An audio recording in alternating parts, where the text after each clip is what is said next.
It's no secret that Sir Alex Ferguson is Manchester United's greatest manager of all time. But who is Manchester United's greatest manager after Sir Alex Ferguson? Because as we all know, Manchester United have been declining for the last decade after 5 different managers post Sir Alex Ferguson. It's very hard to rank these managers from worst to best. But in this video, I'm going to take it upon myself to rank every manager post Sir Alex Ferguson from worst to best. But before we get into today's video, make sure you leave a like on the video, subscribe if you are new. We're so close to 2,000 subscribers, so please subscribe. It really helps out the channel, and comment down below your list from worst to best manager of Manchester United managers post Sir Alex Ferguson. So first of all, I'm not going to include the interim managers, so Rangnick, Ryan Giggs and Michael Carrick, for example. They're all not going to be involved, so it's going to be the permanent head coaches of Manchester United post Sir Alex Ferguson. But first of all, I've got to mention Louis van Gaal. Now, I get it, Louis van Gaal won the FA Cup up for Manchester United, but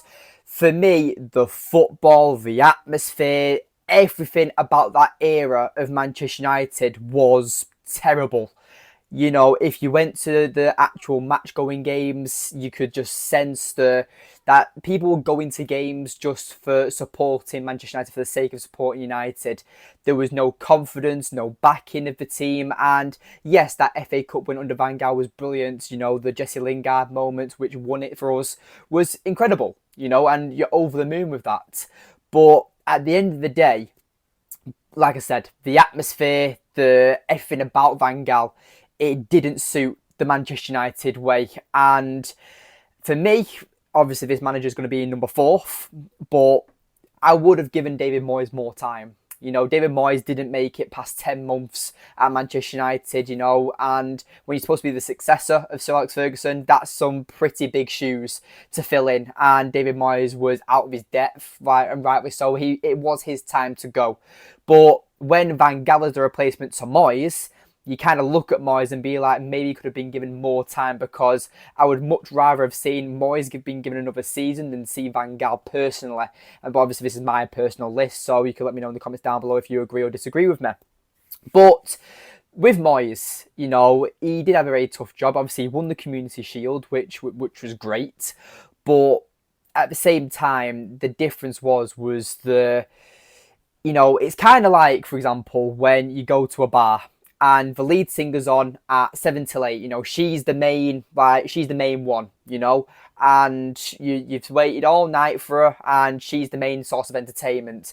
And then from 8 till 9, it's the karaoke, you know, and that's pretty much what David Moyes was from Sir Alex Ferguson. Sir Alex Ferguson was the lead singer who was on from the 7 till 8, and then the karaoke is David Moyes.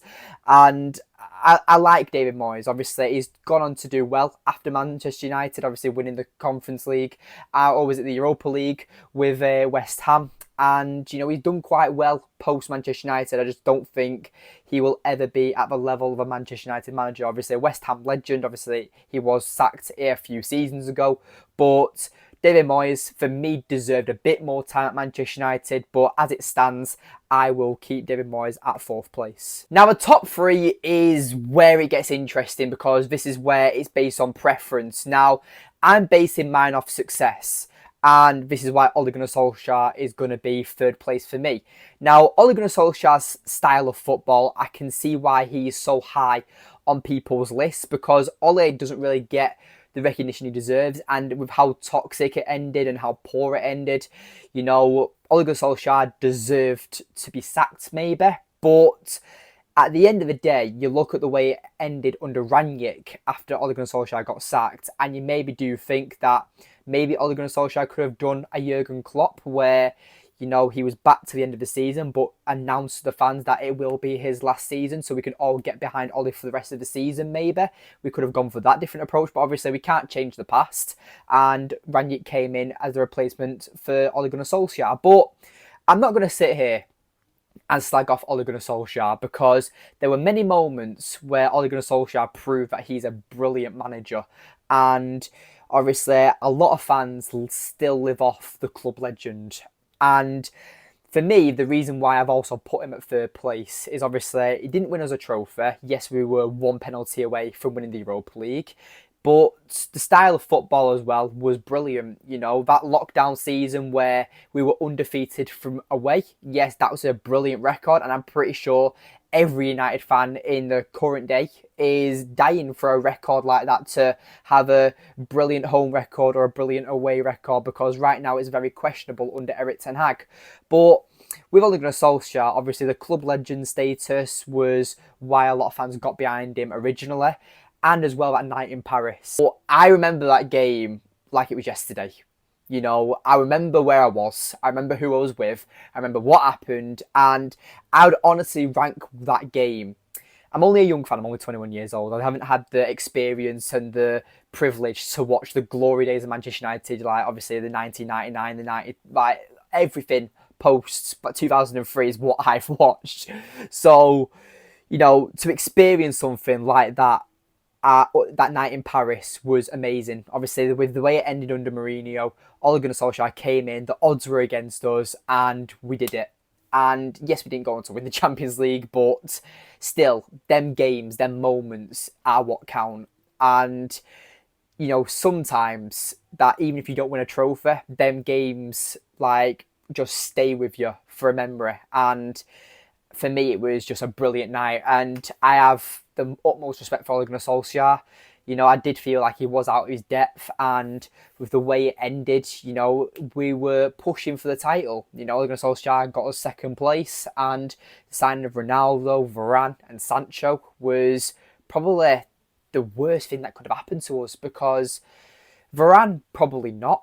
Ronaldo obviously carried us throughout that season, but someone like Sancho, you know, obviously we've seen how it ended in recent times, but I just thought Sancho was wrong for us even then, because we had Greenwood, we had Rashford, we had Martial, you know, we had Cavani as well, and it was strange as well, because we also had the likes of Palestra and Amad Diallo as well at the time. So, and that's where we kind of got overinflated with the attackers, and the style of football just didn't really suit Sancho for me, but we were just pursuing Sancho for so long. But anyway, we're talking about Ole Gunnar Solskjaer as the manager. And Ole Gunnar Solskjaer, for me, I've mentioned his third place, but with Ole Gunnar Solskjaer, it's the fact he didn't win anything. And yes, the style of football might have been better and more entertaining, is the better way to put it, than Erik ten Hag or Jose Mourinho.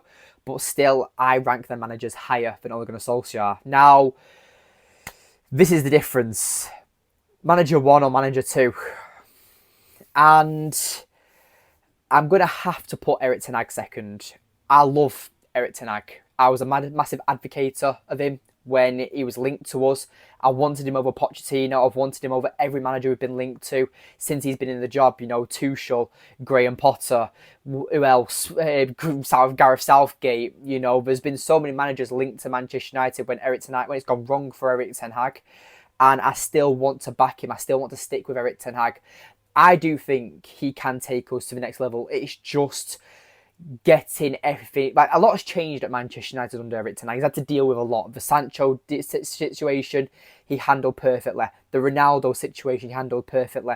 He's had to deal with a new ownership. And Erik ten Hag has, you know, that first season, I admit, the proper hardcore ten Hag inners can't hold on to that season forever, because we did only finish third, we did win the League Cup, we got to the FA Cup final, and we did well in the Europa League. That was a great first season. But last season was, instead of progressing or, you know, keeping the consistency, we dropped. And that was where Erik ten Hag has fallen, because yes, the massive injury crisis did definitely, you know, affect that season. But at the same time, it was the man management, it was the overuse of players, it was the unable to be rotation. You know, the finishing 8th in the league is unforgivable. The Champions League run was terrible. You know, United only won one game, which was Copenhagen at home. And even then, that was a close call, because Onana saved the last-minute penalty, which was the last kick of the game. You know, that could have gone tits up. And, you know, even when the first few games were played, United were looking at it and we just couldn't see games out. That Galatasaray game, the Copenhagen game away, it was a mess. And it just seems that it's kind of crept into this season as well, where we just lack focus, we lack that something, and I don't know what it is, and I don't think a lot of fans know what it is. But I know Erik ten Hag's a great manager, and he's had the backing. And I just believe that once internationals breaks over, we can try and go on a run and just get that confidence back, get the fans behind it again. Because once the fans start in Manchester United, so many fans are reactionary and they just say things in the heat of the moment and judge game by game by game. I believe Erik Ten Hag's a great manager, and I honestly believe he can take us back to the top. I genuinely believe that. So I feel like there's a lot of fans that have lost a lot of faith in Erik Ten Hag. Obviously, the signings and the mistakes he's made, there's certain results like 7-0 at home, away for Liverpool. It is, he hasn't helped himself out almost, but still, 2 trophies in 2 seasons. The football and the style of football is questionable, but you can see what he's trying to do. I just feel like that it's just that thing that needs to click. And when it does, I feel like United can become a lot more successful and can possibly challenge. That's just my personal opinion, though. But obviously, Jose Mourinho is first. Won us the League Cup, won us the Europa League, got us challenging against Manchester City. That was the closest era we had when it came to challenging Manchester City and possibly winning the Premier League. And Jose Mourinho defined the odds. You know, he came in as a serial winner and you knew what you were getting with Jose. Where with Ten Hag, Ole Gunnar Solskjaer, it's been risks. Where with Jose, you know you're going to win trophies. You know that you're going to try and get the best out of him. But when Jose Mourinho comes out and says that his greatest managerial career achievement is finishing second with Manchester United, that says it all, because Jose knows how difficult it was. This man has won multiple Champions Leagues. He's managed one of the best clubs in the world in the likes of Real Madrid and Inter Milan. Jose is probably one of the greatest managers the footballing world has ever seen. And we had the honour to have him as our manager. And I just wish we could have gone back in time, because Jose did come out and say that Alex Ferguson spoke to him personally after he left Manchester United to ask Sir Jose would he be his replacement. You know, when that comes out and said maybe United could have had such a different era under Jose if he took the job after Sir Alex Ferguson.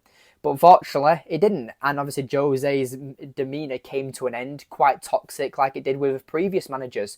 And I kind of see the same route where it's going down with Erik Ten Hag. It's ending very toxic with the fans, with the manager. And it's just a hostile environment, especially at Old Trafford. And I will rank Jose as the best manager post Alex Ferguson. But if United can get that 4th place, possibly win another trophy, maybe even do well in the Europa League, Ten Hag will surpass him, in my opinion. But that's been my opinion. Obviously, as it stands, the list will be the Van Gaal as 5th. You've got Moyes as 4th. Ole Gunnar Solskjaer 3rd. Erik Ten Hag 2nd. And Jose Mourinho 1st. That's my opinion. But yeah, thank you for watching. Make sure you leave a like on the video as we continue that road to 2,000 subscribers. And thank you for watching. I'll see you in the next one.